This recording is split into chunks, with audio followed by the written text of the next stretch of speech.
រីត្រីក្នុងផ្ទះចាខ្ញុំឈ្មោះវណ្ណាជាក្មេងប្រុសម្នាក់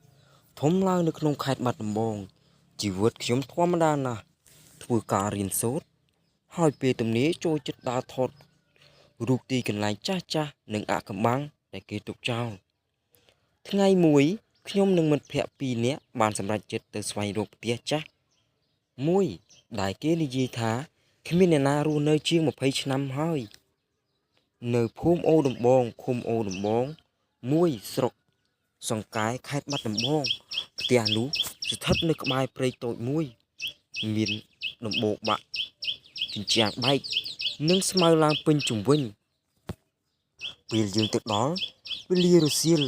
មេឃកំពុងចុះពណ៌មាសខ្យល់ត្រជាក់បក់មកពីទន្លេខ្ញុំមានអារម្មណ៍ចម្លែកតែសើចនិយាយលេងជាមួយមិត្តភ័ក្តិដើម្បីកុំឲ្យខ្លាច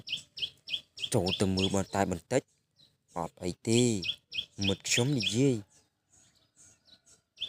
ពេលយើងចូលទៅដល់ក្នុងផ្ទះនោះភាពស្ងៀមស្ងាត់ធ្វើឲ្យខ្ញុំស្ដាប់ឮសូរដង្ហើមខ្លួនឯងច្បាស់មានតុចាស់មួយកៅអីបាក់មួយនិងរូបថតចាស់នៅលើជញ្ជាំងដែលខូចខាតពាក់កណ្ដាលតែអ្វីដែលធ្វើឲ្យខ្ញុំចាប់អារម្មណ៍បំផុតគឺមានបន្ទប់មួយនៅក្រោម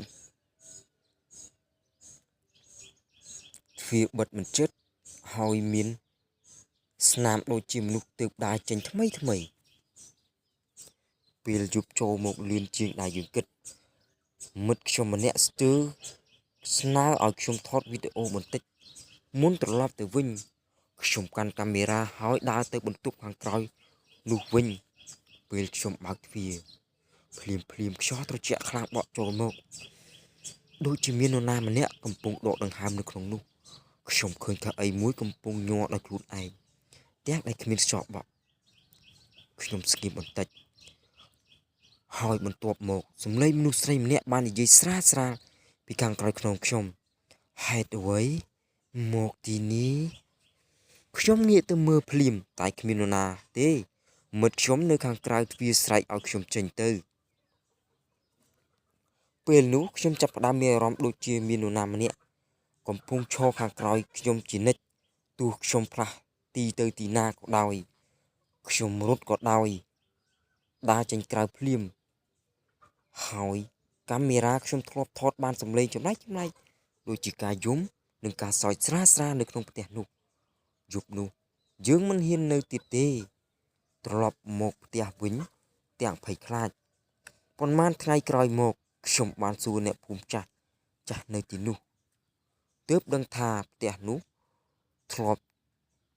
ជាផ្ទះគ្រួសារមួយដែលមានស្ត្រីម្នាក់រស់នៅតែម្នាក់ឯងគាត់បាត់ខ្លួនដោយមិនមានអ្នកដឹងហើយផ្ទះក៏ត្រូវទុកចោលរហូតមកដល់សប្តាហ៍ថ្ងៃចាប់ថ្ងៃនោះមកខ្ញុំមិនដែលហ៊ានទៅទីនោះវិញទេតែពេលខ្លះនៅពេលយប់ស្ងាត់ខ្ញុំនៅតែឮសំឡេងដដែលនោះក្នុងក្បាលខ្ញុំហេតុអ្វីមកទីនេះ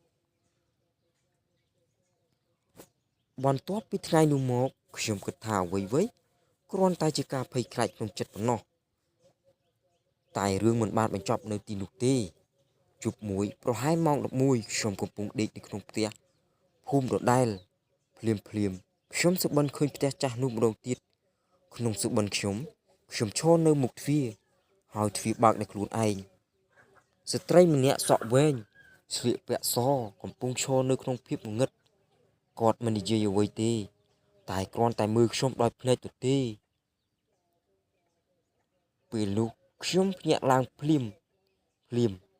ទាំងញើសជក់ខ្លួនតែអ្វីដែលធ្វើឲ្យខ្ញុំភ័យគឺកាមេរ៉ាដែលខ្ញុំយកពីផ្ទះចាស់នោះកំពុងដាក់លើតុហើយវាបើកដោយខ្លួនឯង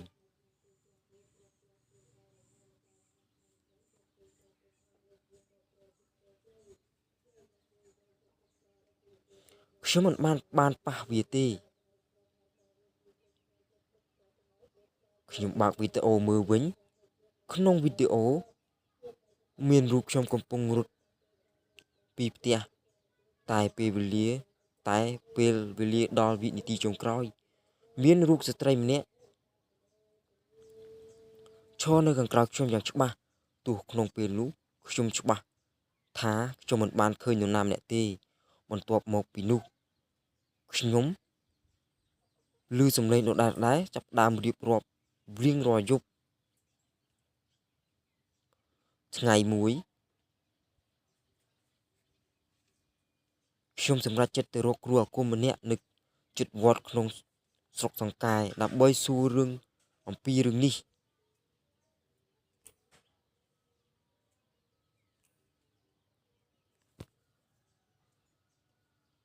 គាត់ស្ដាប់រឿងខ្ញុំហើយស្ងាត់ស្ងៀមយូរបន្តិចបន្ទាប់មកនិយាយថាកូនកូនបានយកអ្វីចេញពីផ្ទះនោះមកផ្ទះរបស់ខ្លួនដែរឬទេវាមិនមែនគ្រាន់តែជារូបភាពទេតែវាជាការអញ្ជើញគេមកជាមួយឯងខ្ញុំញ័រខ្លួនភ្លាមគាត់ឲ្យខ្ញុំយកកាមេរ៉ានោះទៅវិញ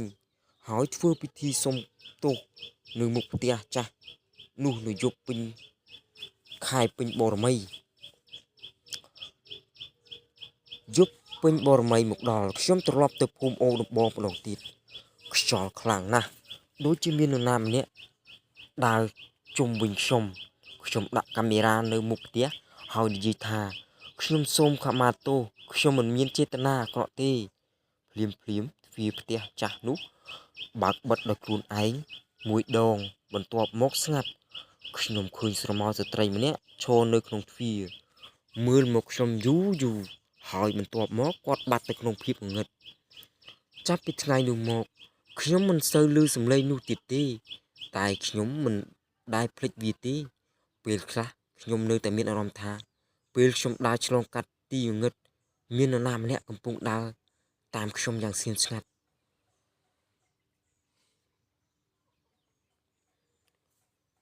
បន្ទាប់ពីថ្ងៃពេញបូរមីដែលខ្ញុំបានទៅសុំទោសនៅផ្ទះចាស់នោះខ្ញុំគិតថារឿងគ្រប់យ៉ាងនឹងបញ្ចប់តែវាមិនដូចដែលខ្ញុំគិតទេ3ថ្ងៃក្រោយមកខ្ញុំចាប់ផ្ដើមឃើញអ្វីចម្លែកវិញ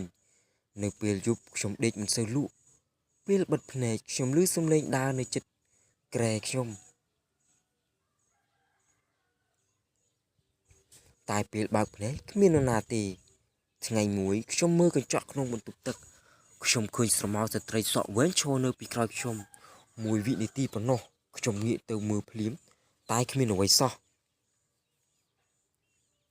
យប់នោះខ្ញុំសម្រេចដេកជាមួយនឹងភ្លើងបើកតែ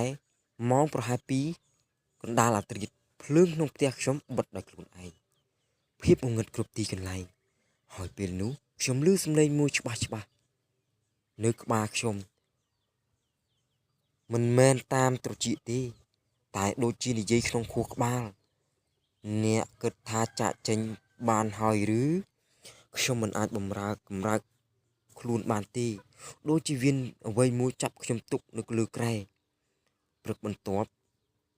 ខ្ញុំទៅរកគ្រូអាគមម្ដងទៀតគាត់មើលមុខខ្ញុំហើយដកដង្ហើមធ្ងន់វាមិនបានតាមអ្នកមកទេគាត់និយាយស្ងៀមតែវាភ្ជាប់ខ្លួនជាមួយអ្នកហើយតាំងពីថ្ងៃដែលអ្នកបើកទ្វារនោះខ្ញុំញ័រខ្លួនតែខ្ញុំត្រូវធ្វើដូចម្ដេចគាត់ឲ្យខ្ញុំយករបស់3យ៉ាងទឹកបរិសុទ្ធពីវត្តហូប9ដើមនិងក្រដាសសឈ្មោះខ្ញុំហើយត្រូវទៅផ្ទះចាស់នោះម្ដងទៀតតែម្នាក់ឯងយប់នោះខ្ញុំនៅភូមិអូដំបងម្នាក់ឯងផ្លូវទៅផ្ទះចាស់ងងឹតខ្លាំងហើយខ្យល់ដូចជាបានឮសូរសំឡេងនរណាម្នាក់ហៅឈ្មោះខ្ញុំតាមផ្លូវវណ្ណាតែពេលខ្ញុំមើលជុំវិញគ្មាននរណាទេពេលទៅដល់ផ្ទះចាស់ទ្វារបើក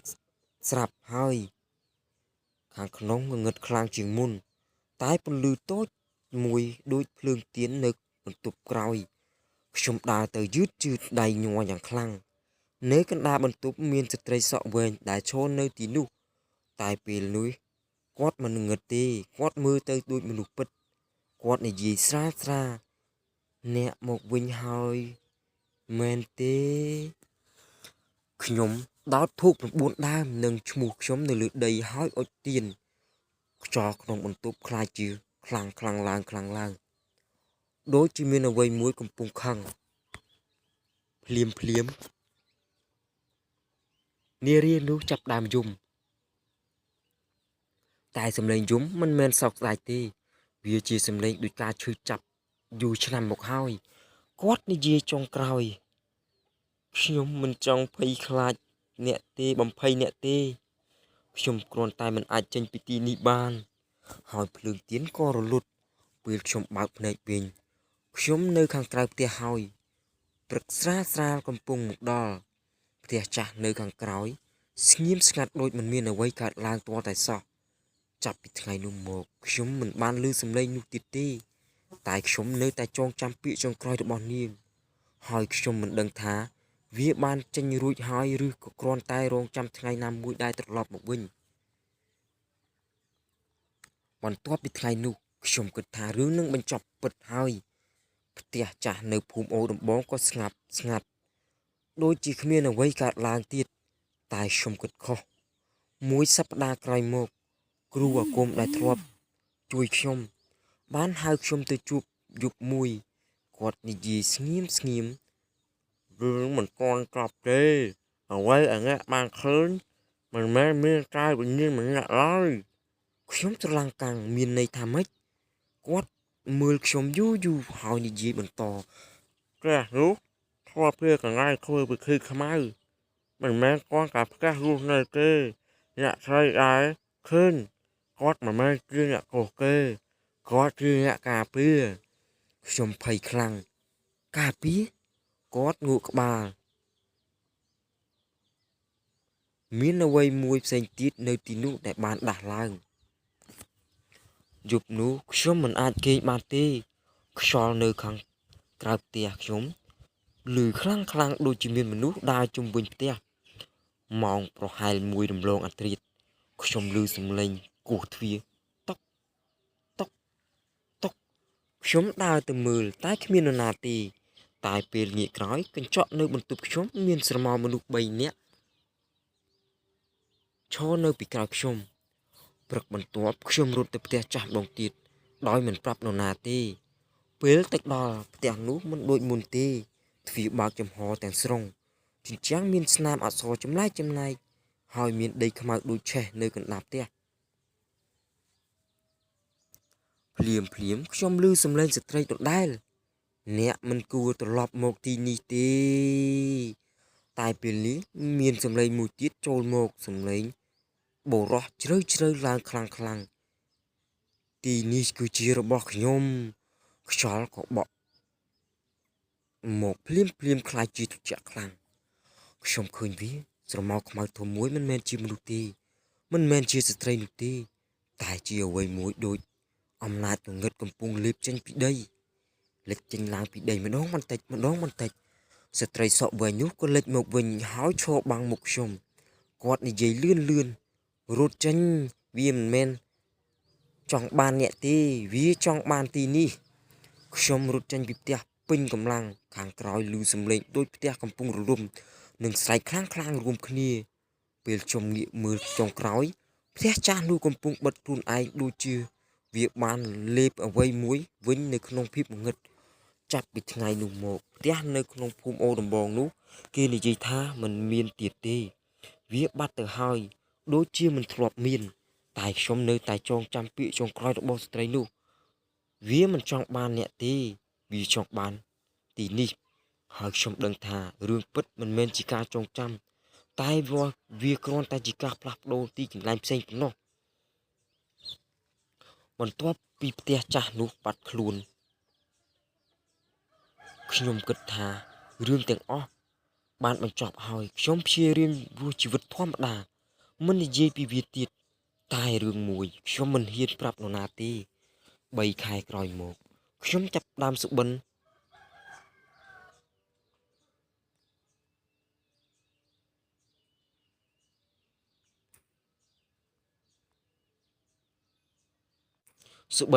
ដដែលក្នុងសុបិនខ្ញុំឈរនៅលើដីទន្លេ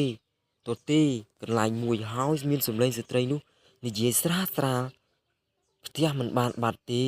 វាគ្រាន់តែផ្លាស់ទីថ្ងៃមួយខ្ញុំបានទៅសួរអ្នកភូមិចាស់ម្ដងទៀតនៅក្នុងភូមិអូដំបងតែអ្វីដែលធ្វើឲ្យខ្ញុំស្រាវខ្លាំងគឺគ្មានអ្នកណាចាំថាមានផ្ទះចាស់នៅទីនោះទាល់តែសោះសូម្បីតែទីដីដែលខ្ញុំធ្លាប់ទៅក៏คล้ายជាវាលស្រែធម្មតាខ្ញុំក៏តាមគិតថាខ្ញុំប្រហែលជាភ្លេចអ្វីមួយឬក៏ជាសុបិនតែប៉ុណ្ណោះតែយប់នោះអ្វីបានបញ្ចប់ថាវាពិតម៉ោង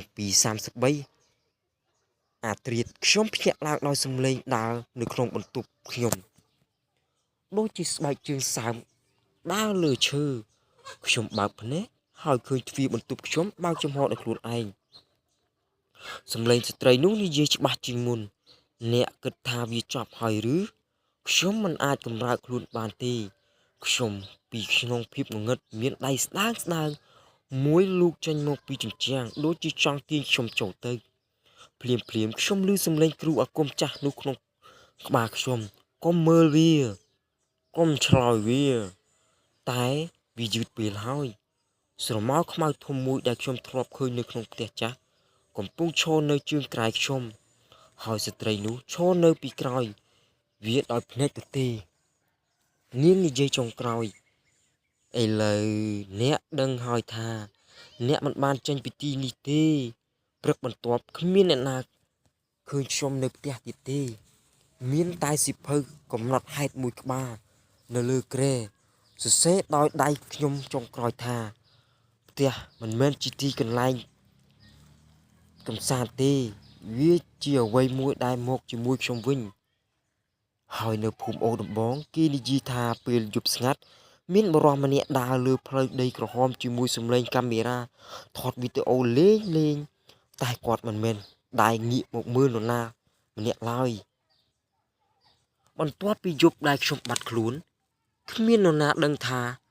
ខ្ញុំទៅណាទេតែរឿងពិតខ្ញុំមិនទាន់បាត់ទាំងស្រុងឡើយ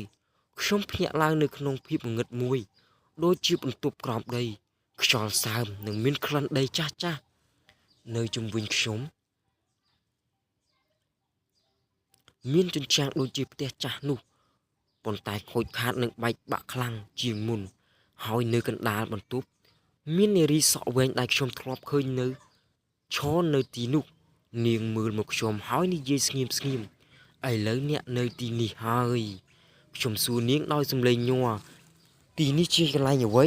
នាងមិនឆ្លើយភ្លាមទេប៉ុន្តែបង្ហាញដៃទៅលើជញ្ជាំងនៅលើជញ្ជាំងមានរូបធ្លាក់ឈ្មោះជាច្រើនជាឈ្មោះមនុស្សដែលធ្លាប់បាត់ខ្លួនមុនខ្ញុំហើយខ្ញុំឃើញឈ្មោះខ្ញុំទើបតែចាប់ផ្ដើមលេចឡើងស្រាលដូចជាស្នាមទឹកសើមភ្លាមសំឡេងបរោះដដែលធ្លាប់ឬក៏កើតឡើងវិញគ្មាននរណាអាចចេញពីទីនេះបានទេវាជាច្រកទ្វារដែលត្រូវការអ្នកថ្មីជំនួសអ្នកចាស្រមោលខ្មៅធំមួយចាប់ផ្ដើមកើតឡើងពីជញ្ជាំងដូចវាជាដីវិចមួយស្រូបយកពន្លឺទាំងអស់នារីនោះមើលមកខ្ញុំយ៉ាងស្ងៀមហើយនិយាយពាក្យចុងក្រោយខ្ញុំមិនមែនចង់បំភ័យអ្នកទេខ្ញុំគ្រាន់តែជាអ្នកនៅទីនេះមុនអ្នកឥឡូវអ្នកត្រូវជួយអ្នកបន្ទាប់ភ្លាមខ្ញុំចាំបានអ្វីមួយគ្រូគំធ្លាប់និយាយថាទីនេះមិនមែនជាផ្ទះទេវាជារង្វង់ដែលមិនដែលបញ្ចប់មានតែការផ្លាស់ប្ដូរអ្នកនៅក្នុងវាខ្ញុំដកដង្ហើមជ្រៅហើយអ្វីមួយដែលខ្ញុំមិនធ្លាប់គិតថានឹងធ្វើខ្ញុំនិយាយទៅស្រមោលនោះបើវាចង់បានអ្នកថ្មីខ្ញុំនឹងបញ្ចប់វានៅទីនេះខ្ញុំយកធូបចុងក្រោយដែលនៅជាមួយខ្ញុំអុជឡើងពន្លឺភ្លើងធូបបំភ្លឺពេញបន្ទប់ស្រមោលខ្មៅស្រែកខាងដូចជាកំពុងរលាយជញ្ជាំងចាប់ផ្ដើមប្រេះហើយពន្លឺសចេញមកពីក្រៅនារីនោះញញឹមស្រាលជាលើកដំបូងអរគុណហើយនាងក៏បាត់នៅក្នុងពន្លឺនោះពេលខ្ញុំភ្ញាក់ឡើងវិញខ្ញុំនៅលើវាលស្រែនៅជិតភូមិអូដំបងមេឃព្រឹកស្រស់ស្អាតដូចមិនមានអ្វីកើតឡើងទាល់តែសោះ ផ្ទះចាស់នោះលែងមានទៀតហើយចាប់ពីថ្ងៃនោះមកខ្ញុំត្រឡប់ទៅរស់នៅជីវិតធម្មតាធ្វើការធម្មតារបស់ខ្ញុំបែបសាមញ្ញវិញតែខ្ញុំមិនដែលភ្លេចវាទេពេលខ្លះខ្ញុំយល់ថាអ្វីមិនមែនបាត់ទេគ្រាន់តែផ្លាស់ប្ដូរអ្នកថ្មីមកជំនួសអ្នកចាស់ប៉ុណ្ណោះនេះជាការចងចាំរបស់ខ្ញុំដែលមិនអាចបំភ្លេចបានក្នុងជីវិត